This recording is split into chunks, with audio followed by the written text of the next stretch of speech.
Welcome to Save the High Street Waltham Forest and our latest webinar, Serving Your Customers on the High Street in New Ways. I'm Michael Whedon and I head the High Street Advisory Board. I'll make a few introductory points before introducing today's panelists. If you have any questions for us, please pop them in the chat box. If you're not familiar with Zoom, the chat box can be found at the bottom of the screen in the middle, called Chat. We're very happy to have both questions for the panelists and suggestions as well. This is one of 20 webinars, part of a 10-week program designed to support the high street businesses in Waltham Forest as they reopen, recover, and reimagine their roles for a post-COVID future, whenever it is we get there. All of the webinars are available as recordings after the event through our Waltham Forest landing page. Local businesses have been signing up and completing our very detailed health check survey, identifying for us subjects which are most important right now for Waltham Forest businesses. And this webinar is one of the fruits of that process. Save the High Street, that's us, exists to save the high street one business and one idea at a time. So our top tips webinar today is designed so that, if you go away today with just one new idea from a top tip, or reminded of something you were going to do but never quite got around to, then we will count that a success. So today we're looking, as I say, at serving your customers on the high street in new ways. We're at the point where, according to the survey, 55% of businesses are open as normal. Local data company, I think, said nationally they see openings among something like 75% of businesses, still a long way down. 32% are open as normal, except with different opening hours than before. So adding those together, we've got 87% open within Waltham Forest, slightly ahead of the national figure. 1.3% are closed and serving customers by collection or delivery, which will be interesting as we get into the discussion. 9% are selling online or remotely, but are otherwise their doors are closed. And an unexpectedly small 2.5% are permanently closed, gone. There were predictions when lockdown occurred that 1 in 5 businesses wouldn't open again. We're not seeing that, which is good. We're not entirely surprised with small businesses in particular. It's often the person's or the family's livelihood. And unlike being a large company where you can make decisions hundreds of miles away, looking at a spreadsheet and deciding branches to close, people's livelihoods are involved in both, the shops and the stalls in the markets. Footfall nationally is still a third down on levels at this time last year, and that seems to be partly driven by concerns about hygiene issues, but also partly because of home working. Fewer people coming into town centres to go into offices. So we're at a bit of a crossroads on the high street at the moment. If the people won't go to the businesses, and they aren't all doing that, then maybe the businesses are having to go to them. We're going to find out ways in which they might do that. The ideas about serving customers' needs in new ways may not be absolutely novel, but they may be new to individual high street businesses. So sharing ideas may help them serve in new ways. And we shouldn't forget the context for this, that we are already really in the run-up to Christmas. So it's a good time to get creative. I'd just like now to invite our panelists one by one to introduce themselves briefly, just so you know who's on the call, and then we can get into some of those ideas. So in first name, alphabetical order, Eugene. The screen is yours. Hi everyone, my name is Eugene Blaine. I'm from Rhino Software, and we build software to help small businesses trade online. Very succinct, thank you. Majella, could I bring you in there?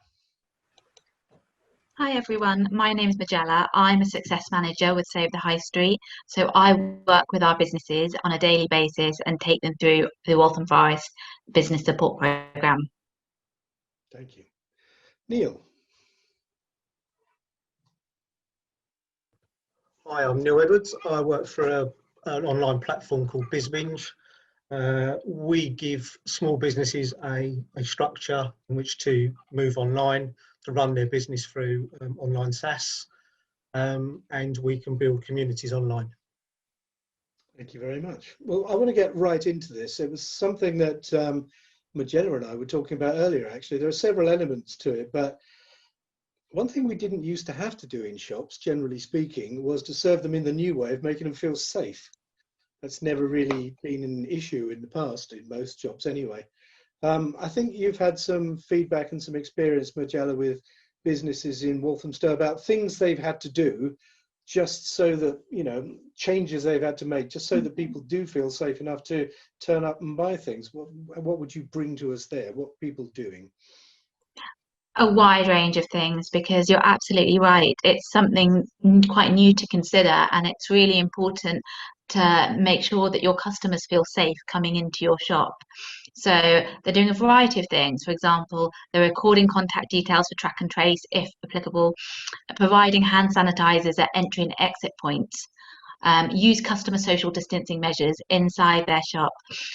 They're telling and informing their customers about their hygiene measures as well, so they're clearly seen as customers enter the premises. Training their staff on hygiene measures and adding protection screens at tills as well. Also equipping their staff with gloves and masks, and of course carrying out the COVID-19 risk assessment are among some of the things that a lot of businesses in Waltham Forest are doing to make sure that their customers feel safe. I mean, it's been interesting to see.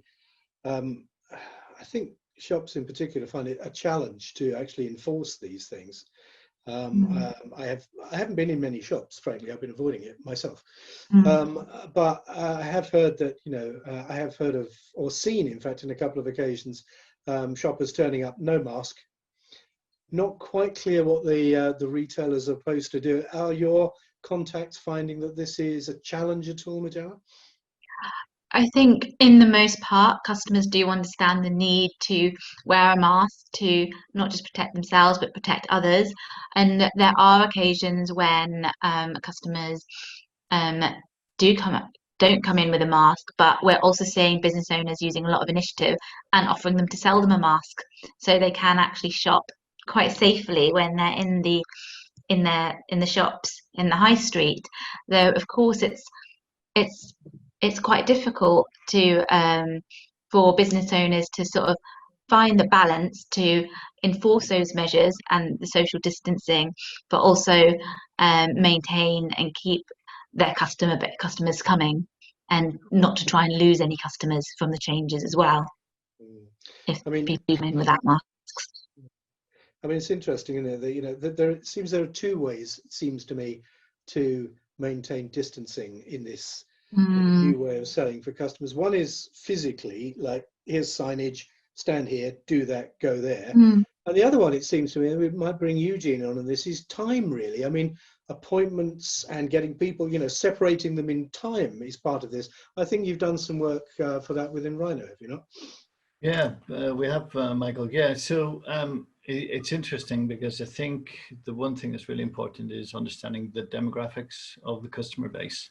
And I think there is a fear factor, especially among the older customers and the more vulnerable customers. So I think businesses really have to invest in trying to make them feel safe. Because as one customer said to me, they will vote with their feet, and they might come to your premises once, but they may not come back. And also social media now, people can easily get a reputation for not being safe. It's interesting what you say, because I live in Leicestershire, but I come from Ireland, and I've been helping businesses in Ireland as well. And there's a huge investment in a lot of these businesses exaggerating the safety aspect of it to make customers feel safe, to encourage them to come back.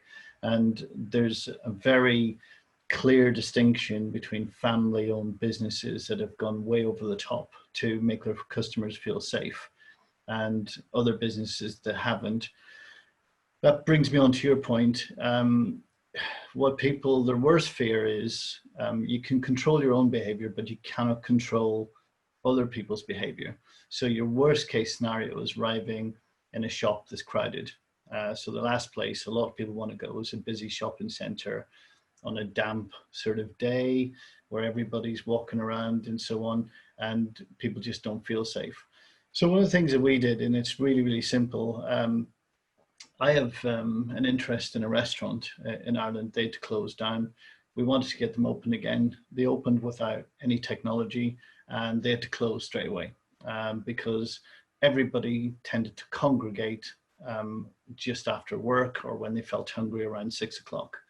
So we did a little social experiment where we built some technology where people could go online, they could order, and they could select a time slot. So the business can set up time slots. We didn't know whether the public, how they would react to it. We didn't know whether they would actually cooperate with it, but it turned out to be a huge success. And some of those businesses only lost maybe 2 or 3 weeks trading, and they traded the whole way through it. And they actually thanked the businesses for actually investing and implementing something to help spread out the spread out the flow of people to their premises. It's not always practical, but it is in many cases. And a lot of the councils are now doing it to help control the flow of people to a recycling centre, you know, when they're visiting the recycling centres and so on. So a lot of this technology traditionally is very expensive, but there are solutions now. One of them is the one that we created that's flexible and it's affordable, and it can help you to make your customers feel safe. And it's just utilizing, it's just spreading the flow of people's really basic principle. I'm wondering, you know, we have this cliche, or it's got to be a cliche straight away about new normals. Yeah.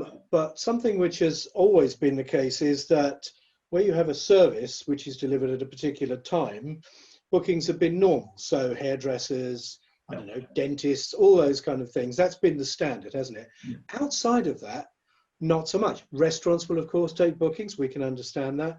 But, you know, pubs generally haven't. My local pub has no system at all for, you know, me booking going in at a particular time for a meal or whatever. You're supposed to just turn up at the door and ask if it's okay. I find it a bit odd. The one which really strikes me is barbers. Now, that's exactly the same as hairdressers. Yeah. But actually, I have yet to come across a barber who has a system which, on my phone, I can book a time slot. I think they just assume I'm going to queue out the door. Are you finding different uptake in different kind of areas? You know, is it? Yeah, so I think I'm used to, my background is implementing systems. I spent 25 years implementing systems in large corporations like the pharmaceuticals and banks and so on. And then I set up this company 5 years ago to help the small businesses. The biggest, if you're deploying a system, it's people, process, and technology. Those are the three things you've got to balance. The technology, we can build that easily. But if you've got a business that traditionally has used a pen and paper for the last 50 years, 200 years, and so on, it's all they know. It's what they want to do. So, and one of the things that I'm very concerned about small business owners is the resistance to change. They see change as being a real negative. And actually, if you look at it in a different mindset, it can be a huge positive. Give you a little example. The restaurant was doing something like it can do 80 covers. During the lockdown, they were doing more than that in terms of takeaway meals. Now that people have moved back to the restaurant, the capacity was all about the seating capacity in the restaurant, but they can now do an additional 50% more turnover with the same kitchen resources, with the same staff resources, and so on. Mm-hmm. So there's, but seeing things as a positive, being able to embrace change, that's a huge thing for most people. It hasn't been helped. One of the biggest feedbacks we've had is, we don't want to do this because we're not sure what it's going to be like next week. So people don't want to invest in something thinking that they're going to have to throw it away next week.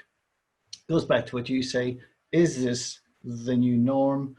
I would say if you're investing in something just for COVID, that would not be necessarily a good move. But if you can think of embracing stuff, so for the long term, and stuff that could give you more revenue streams, stuff that can de-risk your business, give you more avenues in terms of trade, to diversify your business. All of this is good, but it does take time to think. You have to embrace it. But I do feel sorry for a lot of small business owners as well, because they do the sales, they deliver the service, they do the admin, they do everything, and trying to lump on something else on top of them, that is difficult and very stressful times. Okay, thank you. I mean, Neil, I wanted to bring you in here because your experience with your product is across a wide range. So you've got, you know, retailers, but you've also got service providers and tradesmen and things. Is this an issue which is coming up from your users at all, or from consumers? Yeah, certainly from everybody's concerned, obviously. And what we're trying to do is get people to look at all the different opportunities that they can exploit.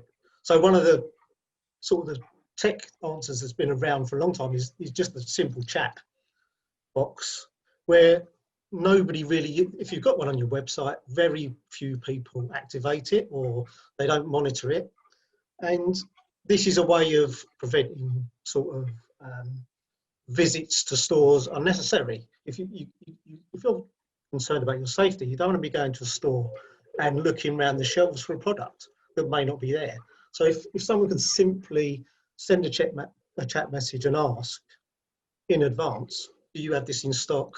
Do you have the right colour? All this sort of thing, you can then avoid that unnecessary visit. So from my point of view, and a lot of people, you just want to be doing as the least you can. So you want to go to the high street, but you're not going to be walking in every store like you may have done and spend a day, you know, window shopping and popping in to see the odd item. So I think we need to adopt some sensible additions to your business. As Eugene said, investing just for now in the next few months is not a wise move, because there's too many unknowns. So I would say communication. Look at how you're going to communicate with your clients now. How can you make it easy for them to find out what's in your store? Can you be publishing that on a platform? Can you be showing them your shop window online? Encourage people to come down, but use the technology in a limited and more sensible way than spending lots of money, you know. That's interesting. I mean, looking at the health check survey from Waltham Forest for, say, the High Street, we actually asked the question about how many businesses are offering reserved times for customers to visit, and the answer comes out about 1 in 8, which was surprisingly low to me, because it would seem to be quite an obvious thing to try and do. Whether it's a full-blown technology solution, or, as I do with, you know, the local hostelry up the road, just talk to them on Facebook, for example. They're all sort of other ways of reaching out to other businesses. So we're going to look at a number of things. Let's actually just think about selling, because if people aren't at your shop, you've still got to be able to sell to them. In your case, I think, Neil, it's a mixture of sort of directory type services, but also full-on e-commerce. Is that right, if I understand it correctly? Yeah, what we're trying to do is encourage everybody to have an online presence. There's a huge amount of SMEs, you know, certainly in the trade industries, that don't have any sort of online presence. If they do have it, quite often they don't monitor it. You know, dead Facebook pages, not answering messages. I've just gone through a process locally where I've been messaging all my local businesses on their Facebook pages through Messenger, and I've got about 40% response. So they're not monitoring what they've got. So we're encouraging people to open a storefront online, which they can either use our systems and sell online, or they can link to their existing websites. If they've got an Etsy shop, they could link to that. So that's the directory side of it. Gives everybody the opportunity to have their presence in the same place for their community. So, for instance, Waltham Forest can have their own community page that they can monitor, they can manage themselves, and invite all their businesses to join. It's about the community spirit, it's about all working together, the localism aspects, and going back to the old adage of buy local and support local. You know? Okay. I mean, Eugene, is it easier to persuade businesses to sell online in addition to selling in the real world if they've got, for example, just a menu to put up rather than 20,000 products which you might find in a hardware store or something like that? Yeah, I think that's really interesting, Michael. I think because if you're not, we often, especially in the technology industry, take it for granted that everybody understands technology and so on. But there's an awful lot of people out there that are intimidated by technology, and they associate a huge price tag with technology. So if I could easily take a product or a solution, be able to enter my products on it, be able to connect it to my bank account so people can actually just go in and purchase online. And if that didn't cost me the earth. So we added on an e-commerce side to our solution that would allow companies to do that. And it only costs £1 per day. So if you think about how much people pay for rent, per month, a lot of people now can get online very cost effectively. And we don't take any percentage of sales commission. So, I talk about the restaurant, but, a restaurant sells a product and you can order it online, but that could be anything. It could be a butcher's, it could be a flower shop, or whatever, just different categories of products. But ultimately everything's a product. But also people might want to collect it, people might want it delivered, people might want it posted and so on. So we've built a whole series of things, and it's all really simple concepts, but it doesn't cost a lot to get online. Okay, thank you. I mean, it's interesting when we look at what people are actually doing and the way they're selling things. It's interesting the way that can go work with online as well. One of the things Bajara and I had a chat about earlier was a couple of things I picked up in Waltham Forest and also outside. And one was about product rental, which is a new thing. Not just cars I'm talking about, and I'll ask Magella to comment on a bit about this in a minute. And the other one was subscriptions to regular, say, products or services and so forth. And Selfridges have got a big window in Oxford Street at the moment talking about subscriptions as well. And which is it? Pret a Manger has just announced a coffee subscription. I'm right, aren't I, Magella? We were talking. We're beginning to see some of these more creative ways of selling coming through. Yes, definitely. Subscriptions have been around for a while. You see them with your gyms, you see them with certain services that you subscribe to. And there's a lot of home delivery services that you might subscribe for. For example, you can have your coffee delivered to your door. So why not, as a local independent business, allow your customers to support you, subscription service to your products, so they can have them delivered to their door. Okay, we got a bit of breakup on the line there, just which I suspect might be at your end, but we'll go with that. Yeah, it's interesting that we're seeing people trying to sell things in different ways, but it's not just about products. It's never been about product. 27% of shops on high streets actually sell goods. About 13% nationally are convenience stores or grocers and so forth. 27% services, and I know that Neil, you particularly, this is something that you foreground as well, is it's not just about the services, about the products themselves. I found a fascinating thing in the health check survey. It said that 8.8%, let's call it 9%, why not, of businesses that we've asked so far in detail, and this is a 70-question survey in Waltham Forest, are providing online services such as stylist advice over video calls. Service is a big part of what you're doing now? Yes, definitely. I mean, and trying to bring all those local businesses into one area so that they can all benefit from each other.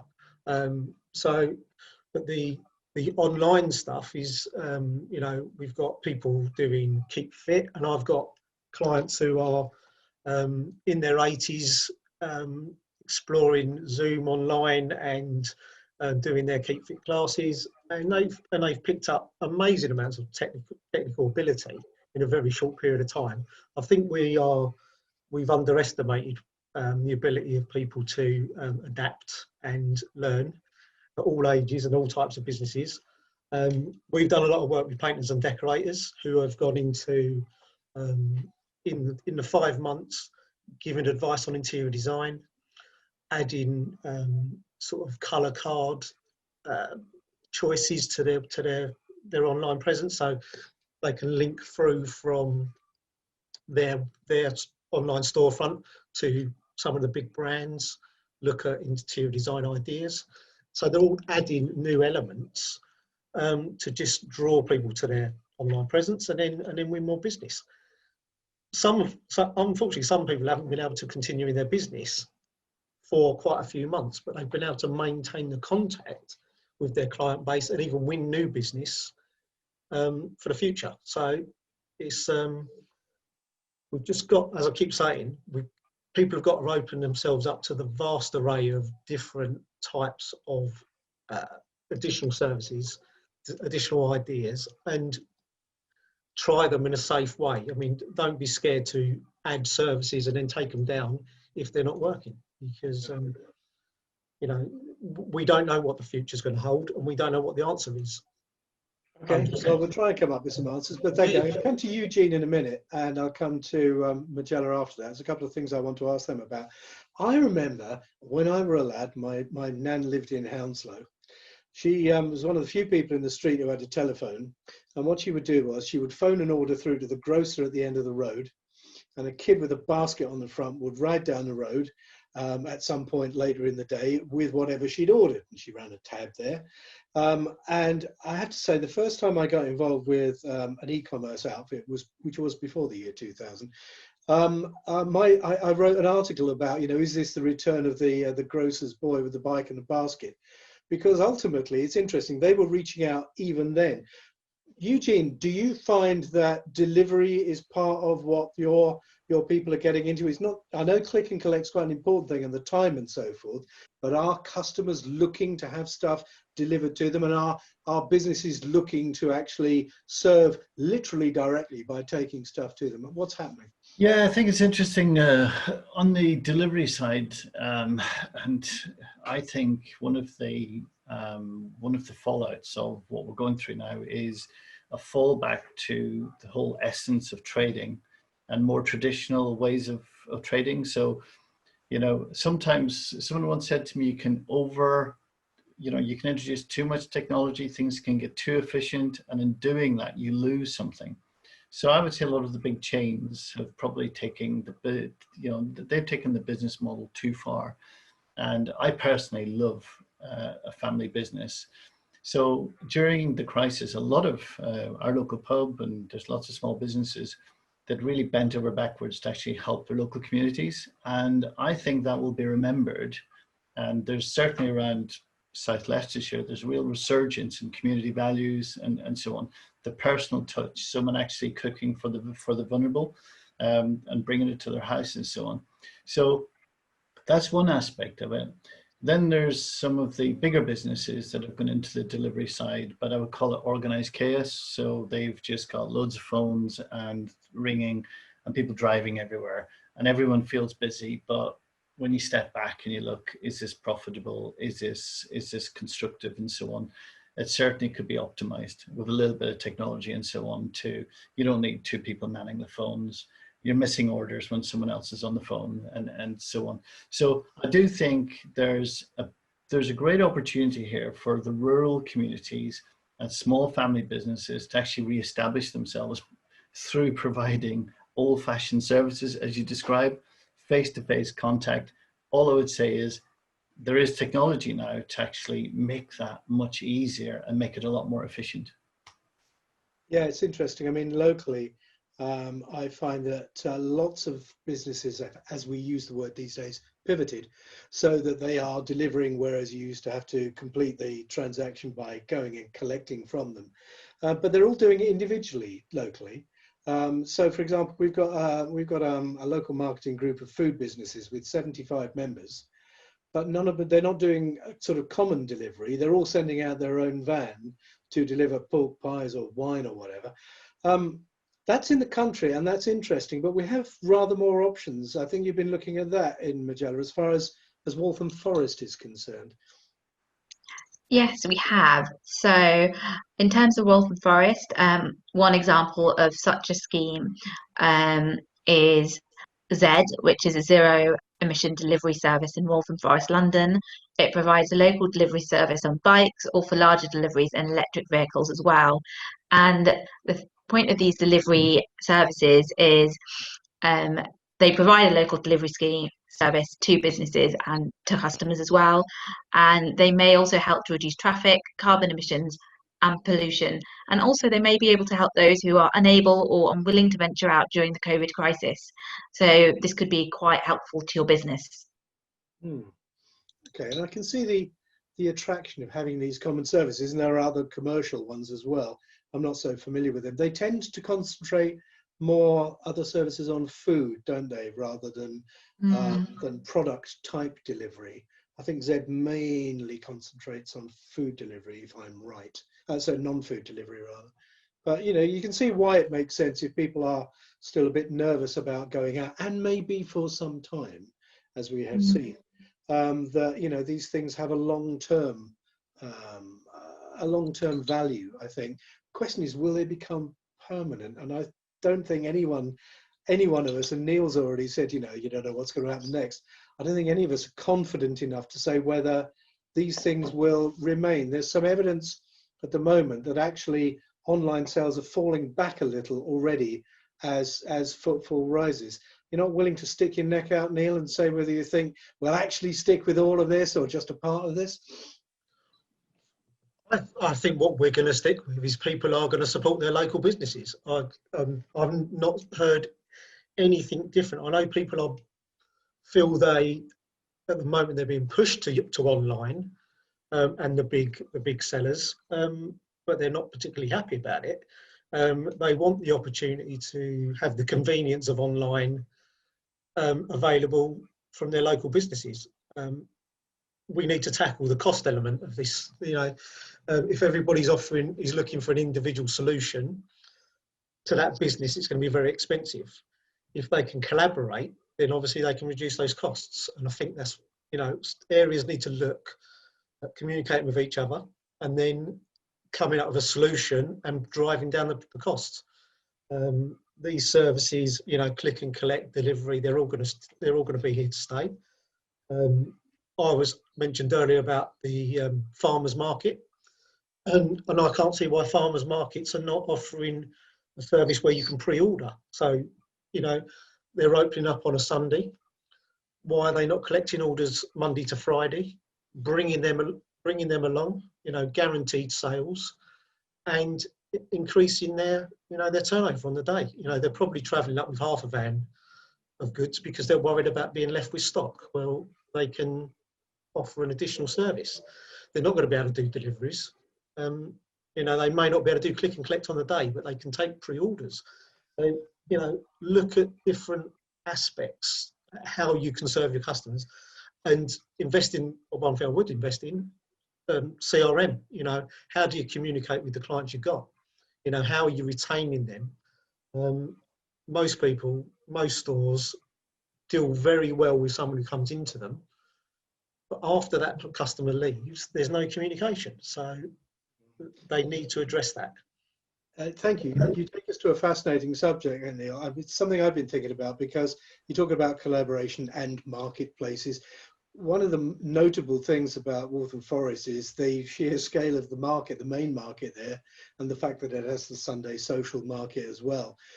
So the question, I guess, Magella, is it'd be interesting to see if this comes up when talking, for example, to market traders, because market traders are part of the Waltham Forest project here, is whether they could be presented through one of these e-commerce systems, say Neil's, for example, and actually reach out even further than from in front of their stall or the market itself, as Neil says, to make pre-sales. Has this come up at all in conversation?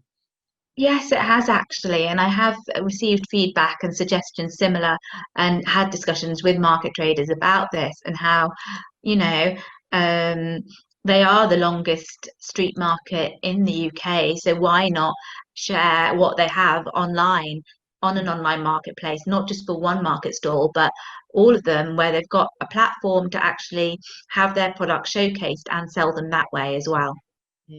I mean, Eugene, is this something you've seen anywhere or heard anywhere, sort of outside actual physical marketplaces getting their act together online to add to what they do?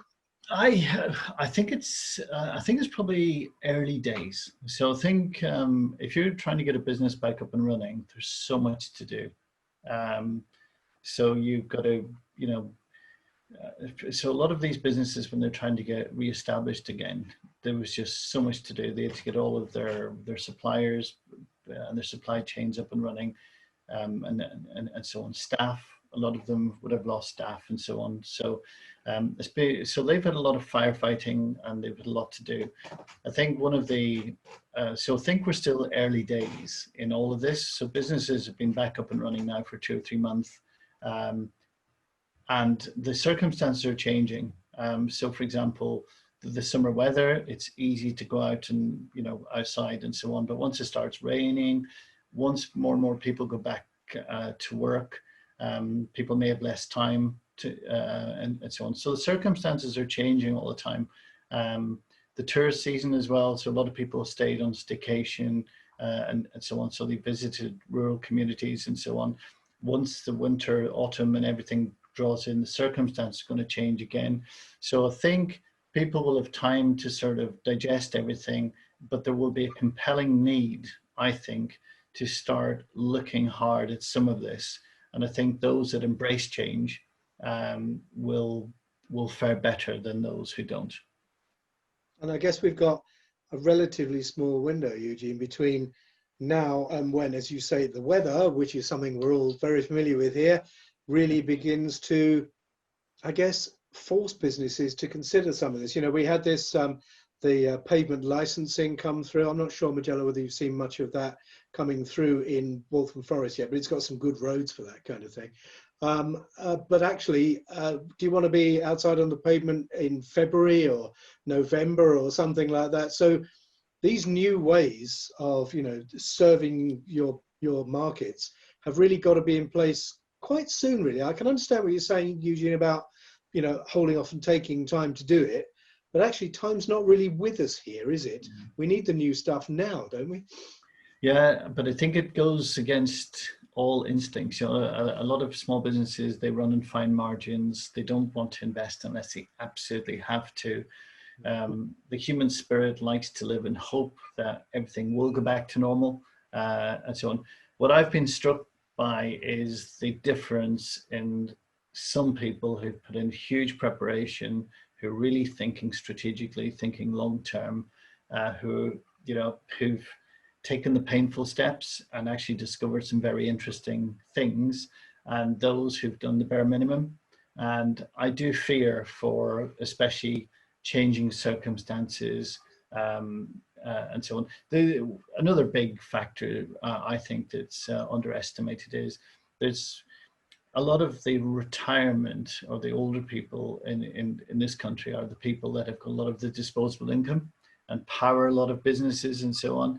And personally, if I were a retailer, I would be gearing up to make sure that those people feel welcome at my business. And going back to your point, I love your point, Michael, about the telephone. Of course, we've got the post as well, and we can post things, and we've got delivery companies and so on. Everybody can be an Amazon. Everybody can advertise their stuff. People can order online 24 hours a day. You don't have to pay commission, and you can ship the goods out whenever you want.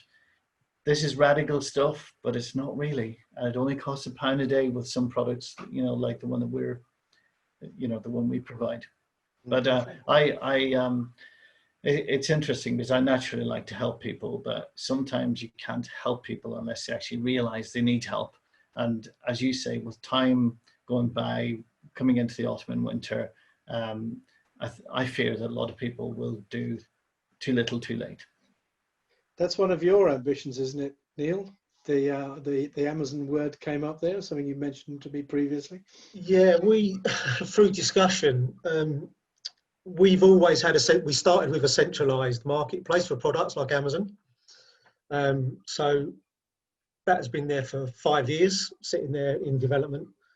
And then 6 months ago, we were asked to look at why can't a certain area have its own Amazon marketplace. So we've now enabled that. So through a community page, it automatically only searches the local businesses and it only selects those products. So you can shop individual storefronts, you can visit their store, look at all their products or what they've got on promotion, but you can also go to one big marketplace and search for individual products. So you can benefit from, if you're looking for a pair of shoes, you might then go on and, and buy, a picture frame or some, pots and pans. So the idea is everybody can browse through products on the high street. Going back to one of Eugene's points about putting loads of inventory on being a huge activity you would have to go through. I can see people just doing what I used to do when I ran a shop many years ago. Was we had a hotspot in the middle of our shop where everybody saw we put all our best items, the ones we wanted to sell. And I think you probably just want to put on your special line, something that's going to draw people to your store. I don't think people want to be putting 15,000 items on their online storefront. It's too much of an activity for most stores. So you've got to be sensible. It's about using online to draw people to the high street. We've got, you can advertise events, you can put your promotions on. So it may be that your draw to your store is by once a week, once a month, you're going to have some sort of activity in your store. Raise your profile, and then going back, then use your CRM system to keep in touch with those people. Once you've got them in your store, you've got to retain them, and that's a massive part of which people don't do. They just don't do it. So, okay, thank you. We're coming towards the end of this. We've got about 3 minutes left. Majella, I just wanted to bring you, because some of the subjects we've covered, like the marketplace, like what Neil was talking about, collaboration keeps coming to mind in this sort of serving in new ways, working with other businesses and so forth. Is that a theme that's coming through to you in these long conversations you have with the businesses in Waltham Forest? Yes, it is. And obviously is a theme that we cover within the programme, but it goes much further than that. And it is about exploring ways where, for example, businesses who have similar client bases, but they're not necessarily in competition with each other because they offer completely different services, looking at how those businesses can collaborate and come together, whether it's hosting an event from another business in your shop, which is bringing clients from a different business into your shop, increasing your footfall, and again, selling in new ways. Okay, thank you. I'm going to have to begin to wind up now. I'd really like to thank my three panelists today for bringing those ideas. I know it's all changing day by day, and I know it's all unpredictable, if only through policy, depending on where we are with the healthcare crisis. But one of the key things about this is not necessarily having that brand new idea, it's implementing it. It's the kind of thing I see both Eugene doing and I've seen Neil doing as well. I guess it's down to the individual businesses though as well, even if they can collaborate, recognizing that and seeing what's available. So obviously I know that Majella is bringing a lot of those good ideas to people. I hope everyone found that a useful webinar. If you did, please tell others about this series. The recording of today's webinar and the details of past and future events can be found on our homepage for the Save the High Street Waltham Forest. We're announcing new ones weekly. Next Tuesday at this time, we'll be looking at top tips on trading through the right type of outlet for your business. Different kind of question. So, that might be a mall, which we've got in Waltham Forest, or it might be a vacant high street shop, or a pop-up, or a market stall, or a concession, all of those things. We'll see next Tuesday. Then on Thursday, we're having a masterclass rather than a panel session on engaging your local market with social media. We hope you can join us then. I'd just like to thank once again Eugene, Majella and Neil for joining us, and for our attendees for taking part. Thank you very much, and I hope to see you all again soon. Thanks.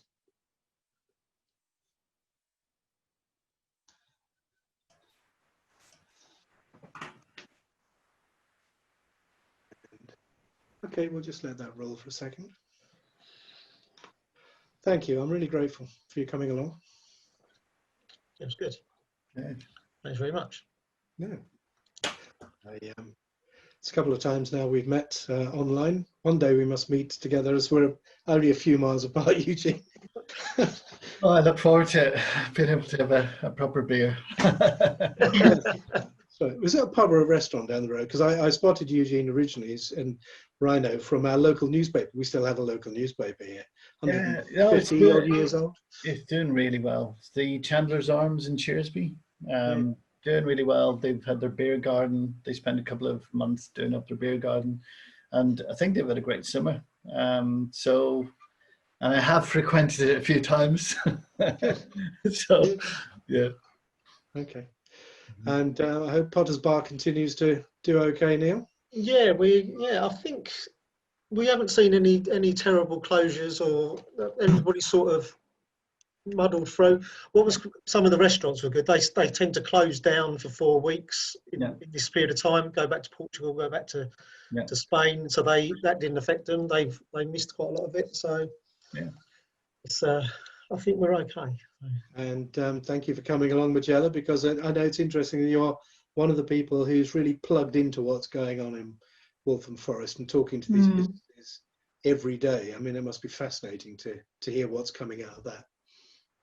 It is. There's a lot of ideas, and there's just so much space for businesses working together, really coming together, and it's really just really spreading the word and letting them know that there are other businesses who have similar goals to them, and how we can really put it all together. Okay, great. Well, thank you. I'm going to end the webinar there. Thanks you all, and I look forward to seeing you all again soon.